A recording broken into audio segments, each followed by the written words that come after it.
Assalamualaikum warahmatullahi wabarakatuh. Puji syukur kehadirat Tuhan Yang Maha Esa atas berkat rahmat dan taufik hidayahnya kita dapat menyelenggarakan kegiatan MPLS tahun ajaran 2021-2022 SMA Negeri 2 Tegal secara daring. Saya ucapkan selamat kepada kalian yang sudah berhasil untuk mendaftarkan diri sebagai peserta didik SMA Negeri 2 Tegal dan diterima di sekolah ini. Pada kesempatan kali ini saya akan menyampaikan materi mengenai sejarah lahirnya ideologi negara, yaitu Pancasila.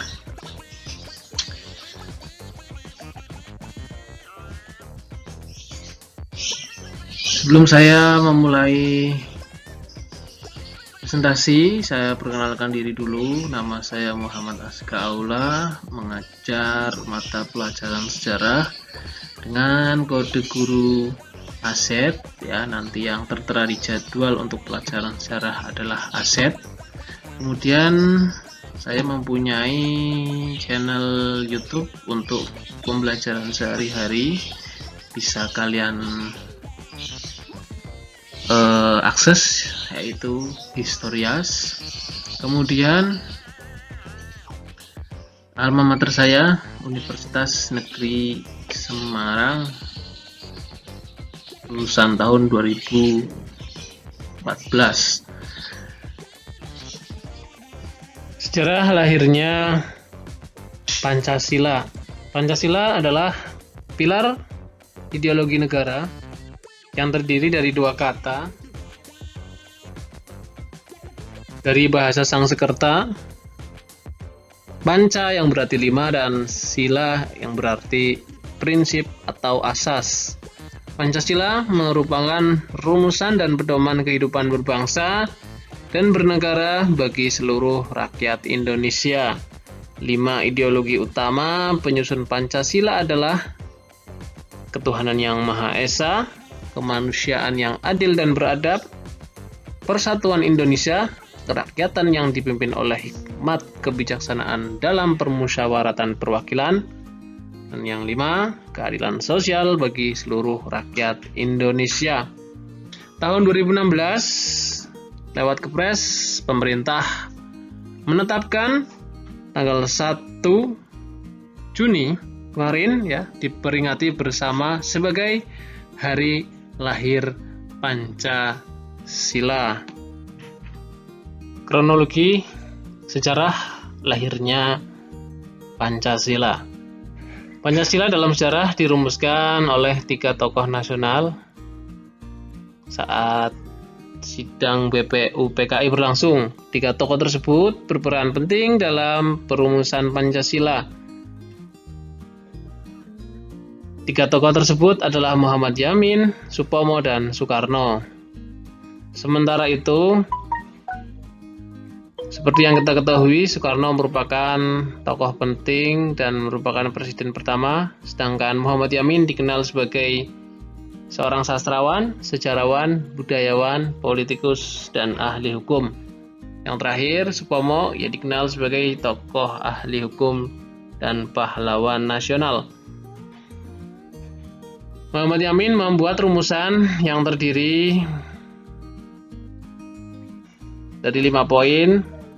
Yang pertama adalah peri kebangsaan, peri kemanusiaan, peri ketuhanan, peri kerakyatan, dan kesejahteraan rakyat. Rumusan tersebut diajukan pertama kali secara lisan pada tanggal 29 Mei 1945. Sementara itu,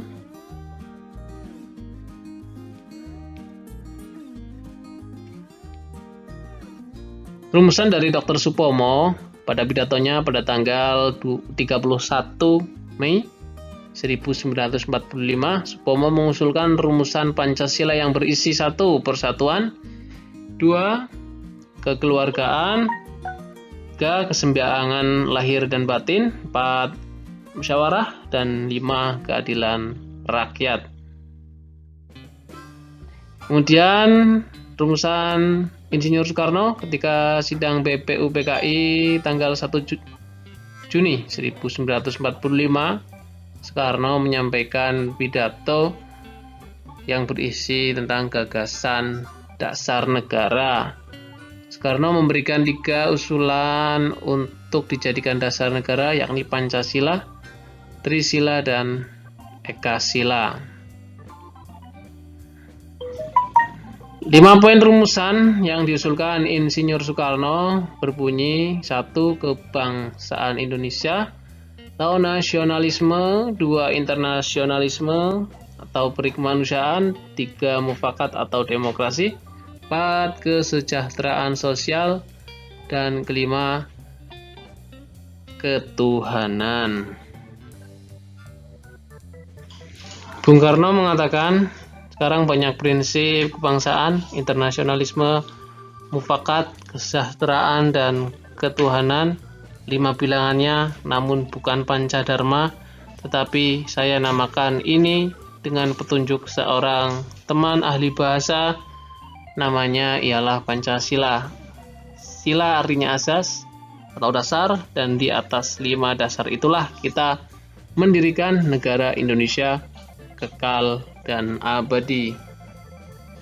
Untuk menyempurnakan ketiga gagasan tadi, kemudian dibentuklah Panitia 9 yang beranggotakan Soekarno, Muhammad Hatta, Abdikusno Cokro Sujoso, Agus Salim, Kyai Wahid Hasyim, Muhammad Yamin, Abdul Qahar Musakir, Maramis, dan Ahmad Subarjo.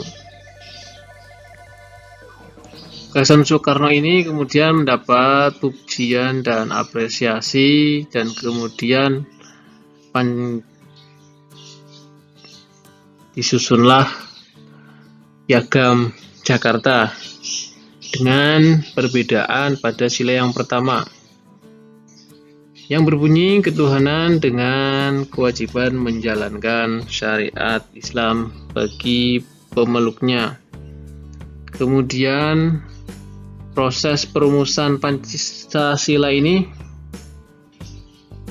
kan tanpa silang pendapat, bahkan perdebatan sengit itu terjadi, ya. Kemudian sila ketuhanan yang Maha Esa yang dirumuskan secara mendalam penuh makna oleh Kiai Haji Wahid Hasyim, kemudian lahir, ya. Ini dikarenakan Muhammad Hatta ini mengutarakan aspirasi dari rakyat Indonesia bagian timur yang mengancam memisahkan diri dari Indonesia jika poin ketuhanan tidak diubah esensinya.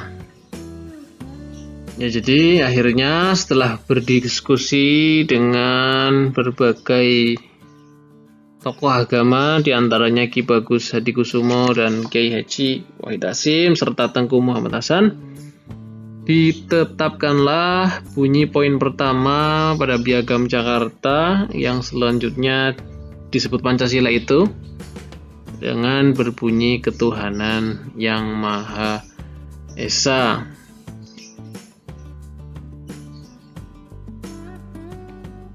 Dengan konsep ketuhanan yang Maha Esa tadi mewujudkan tatanan negara yang unik dalam aspek hubungan agama dan negara, ya. Jadi dalam arti Indonesia itu bukan negara yang sekuler atau bukan pula negara Islam, melainkan negara damai, ya. Jika saat ini ada sebagian kelompok yang menolak Pancasila Ya, bisa dikatakan dengan tegas bahwa mereka tidak ikut berjuang dan merumuskan berdirinya pondasi dasar negara ini.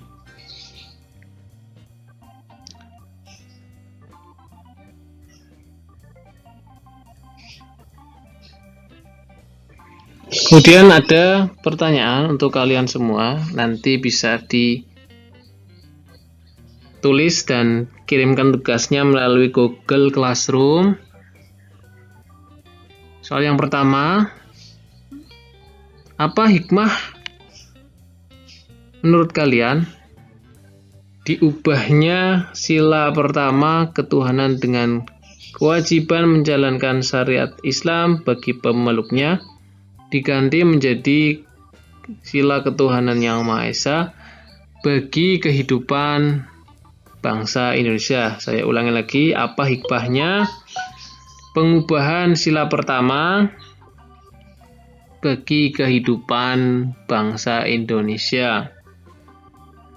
Nanti silahkan kalian kirim ke Google Classroom dengan format Word. Selanjutnya ada beberapa Bung Karno dalam kutipannya, aku tidak mengatakan bahwa aku yang menciptakan Pancasila. Apa yang ku kerjakan hanyalah menggali jauh ke dalam bumi kami, tradisi-tradisi kami sendiri, dan aku menemukan 5 butir mutiara indah. Demikianlah Soekarno mendeskripsikan Pancasila yang begitu dalam baginya dan bagi bangsanya. Kemudian menurut Ki Hajar Dewantara, Bapak Pendidikan kita, Pancasila pada hakikatnya merupakan jiwa bangsa kita, sifat pribadi rakyat kita dalam lingkungan kenegaraan. Jadi Pancasila itu hakikatnya adalah jati diri bangsa yang sudah terpatri, yang sudah menjadi darah dan daging, karakter bangsa, kemudian kekayaan bangsa kita yang berbentuk pandangan hidup dalam bernegara. Generasi muda pada saat ini dihadapkan beberapa macam masalah yang kaitannya dengan globalisasi, digitalisasi, dan kemudian persaingan ideologi di dalam dunia. Jadi dengan berpatokan pada Pancasila dan Undang-Undang Dasar 1945, maka kalian akan menemukan solusi dalam mengatasi segala rintangan yang ada dalam hidup berbangsa, sehingga bangsa kita menjadi bangsa yang maju, berdikari, dan hebat. Terima kasih dari saya. Jangan lupa kalian mengerjakan tugas dari saya. 1 pertanyaan yang harus kalian jawab, kemudian kirimkan melalui Google Classroom MPLS SMA Negeri 2 Kota Tegal. Terima kasih. Assalamualaikum warahmatullahi wabarakatuh.